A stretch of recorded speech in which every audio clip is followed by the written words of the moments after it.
یہ شعر پڑھا گیا ہے پڑوسی ملک پاکستان میں کہ بنا کے آپ کو خالق نے پیار سے یہ بولا کہ میرا جواب تو ہے تیرا جواب نہیں۔ اس طرح کا شعر آج کل کے کچھ شعراء جو اس بات کو صحیح طور پر نہیں جانتے ہیں کہ یہ شعر پڑھنا صحیح ہے یا غلط ہے، یہ ہمارے عقائد اہل سنت کے خلاف ہے یا موافق ہے، یا پھر اسی طرح سے ملتا جلتا شعر بھی پڑھتے ہیں جس کا مفہوم یہ ہوتا ہے کہ اللہ تعالیٰ کا تو جواب ہے، یعنی حضور صلی اللہ علیہ وسلم اللہ کا جواب ہے لیکن حضور کا کوئی جواب نہیں، معاذ اللہ رب العالمین۔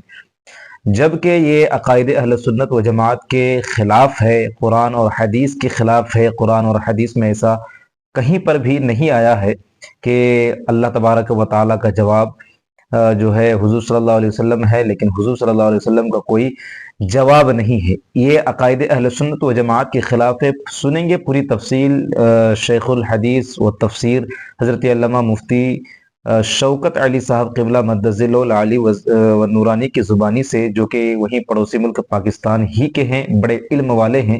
انہوں نے اسی جلسے میں، جس جلسے میں یہ شعر پڑھا گیا ہے، آن دا اسپوٹ انہوں نے گرفت کی ہے، اور ہونا بھی یہی چاہیے، اس لیے کہ اگر کوئی بھی شاعر غلط شعر پڑھتا ہے یا کوئی بھی مقرر غلط تقریر کرتا ہے، غلط جملہ بولتا ہے، تو اسی اسٹیج پر اس چیز کی اصلاح ہونی چاہیے جس کا حق انہوں نے مفتی شوکت علی صاحب قبلہ نے ادا کر دیا ہے۔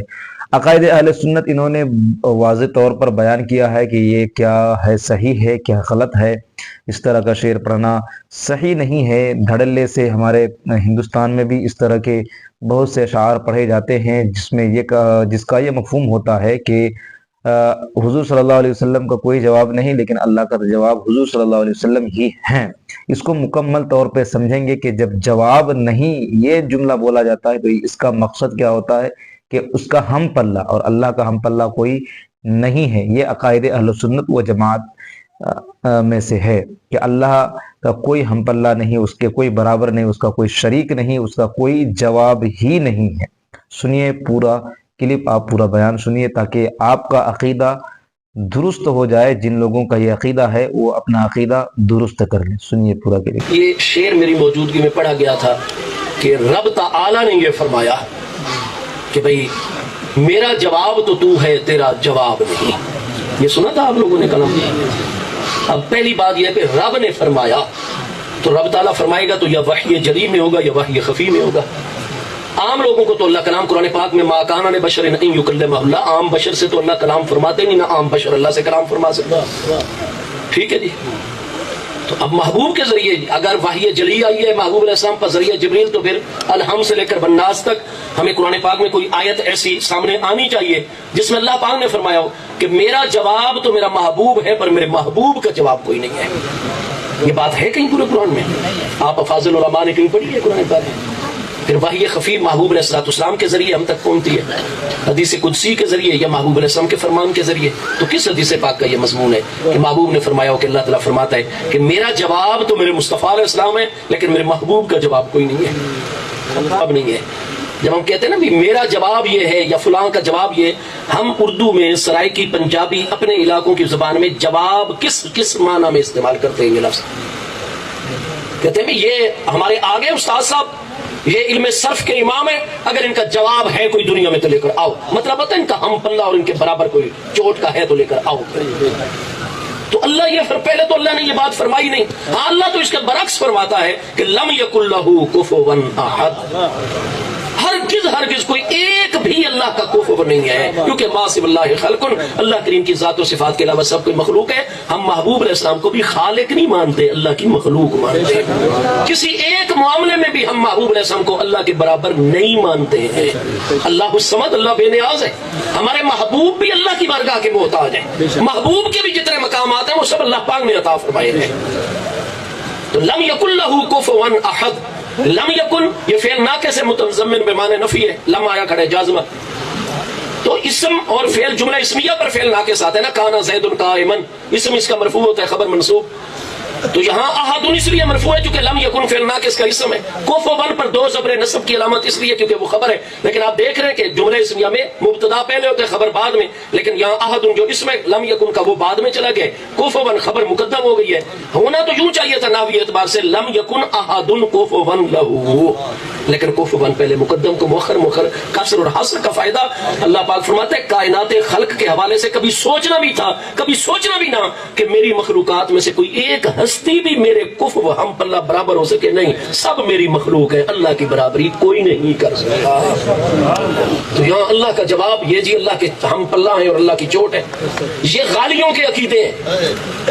ہم اہل سنت تو معتدل ہیں الحمدللہ، حق کی حق کے اوپر گامزن رہنے والے، ہم ہر غلو سے پاک ہیں، اللہ پاک کا کوئی جواب نہیں ہے، اللہ کی برابری کوئی نہیں کر سکتا۔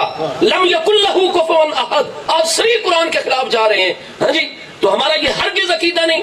یہ جس شاعر نے لکھا وہ قیامت کے دن بھی جواب دے ہوگا، یہاں امت مسلمہ کو بھی جواب دے، اللہ اس کے محبوب کو بھی جواب دے۔ اور پھر آپ غور و فکر کیے بغیر ایسے ایسے کلام پڑھنے لگ جاتے ہیں، اور ادھر آگے ہماری سنی عوام کو قصور آپ لوگوں کا نہیں ہے، قصور ہمارے انفاضلین کا ہے، منتظمین کا ہے۔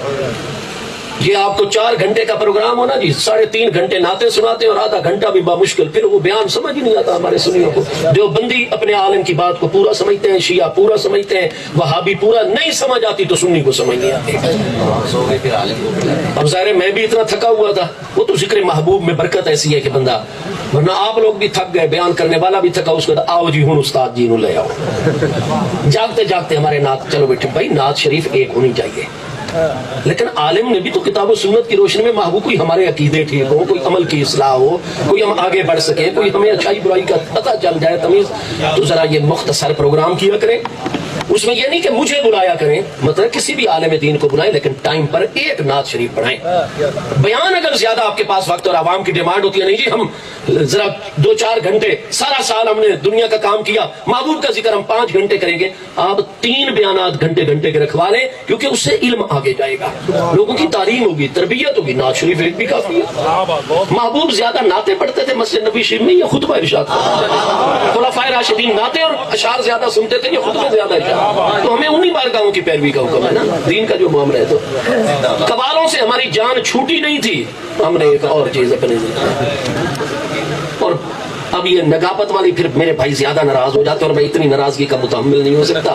بھائی گزارش یہ ہے کہ وہ بالکل غلط عقیدے کے بالکل غلط کہہ رہے تھے کہ میرا جواب تو ہے تیرا جواب نہیں، تو محبوب علیہ الصلوۃ والسلام کو اللہ کے مقابلے میں کھڑا کر دیا، اور اللہ کا تو جواب ہے پر محبوب کے برابر کوئی نہیں۔ بھائی عالم خلق میں محبوب کا کوئی جواب نہیں، مخلوقات میں سے کوئی نہیں، لیکن یہ تکابر اور یہ بالکل محبوب کو اللہ کے برابر لا کھڑا کرنا، یہ ہمارا عقیدہ نہیں ہے، یہ انتہائی غلو ہے، اور ایسا کلام پڑھنا بھی حرام ہے، گناہ کبیرہ ہے، سننا بھی حرام۔ اور جنہوں نے واہ واہ کیا تھا اور پیسے پھینکے تھے وہ صدق کے دل سے توبہ کر لے اور آئندہ ذرا خیال کیا جائے۔ سن لیا آپ نے، اس ویڈیو کو لوگوں تک شیئر کیجئے تاکہ وہ لوگ جو اس طرح کے اشعار پڑھتے ہیں یا اس شعر سے ملتا جلتا کوئی بھی شعر پڑھتے ہیں کہ جس کا مفہوم یہ ہو اور وہ لوگ نہیں جانتے ہیں، ان لوگوں کو بھی جانکاری دیجئے کہ یہ عقیدہ ہم لوگوں کا ہے، اور جو شاعر شعر میں اس طرح کا مفہوم والا شعر پڑھتا ہے جس میں اللہ تبارک و تعالیٰ کا جواب حضور صلی اللہ علیہ وسلم کو بتایا جاتا ہے، یہ عقیدہ ہمارے اہل سنت و جماعت کے خلاف ہے، یہ ہمارا عقیدہ بالکل بھی نہیں ہے۔ اور جہاں پر بھی کوئی غلط شعر پڑھتا ہے، کوئی تقریر غلط کرتا ہے، آن دا اسپوٹ اصلاح ہونا بہت ہی ضروری ہے۔ آج کل ہمارے جلسوں میں دھڑلے سے کچھ بھی پڑھ دیا جاتا ہے، کچھ بھی بول دیا جاتا ہے، ان کی اصلاح نہیں ہوتی ہے، جس سے ہمارے عوام بہت زیادہ تعداد میں گمراہ ہو جاتی ہے۔ تو امید کرتا ہوں کہ آپ کو پسند آیا ہوگا، دوسرے لوگوں تک شیئر کیجئے۔ السلام علیکم ورحمۃ اللہ وبرکاتہ۔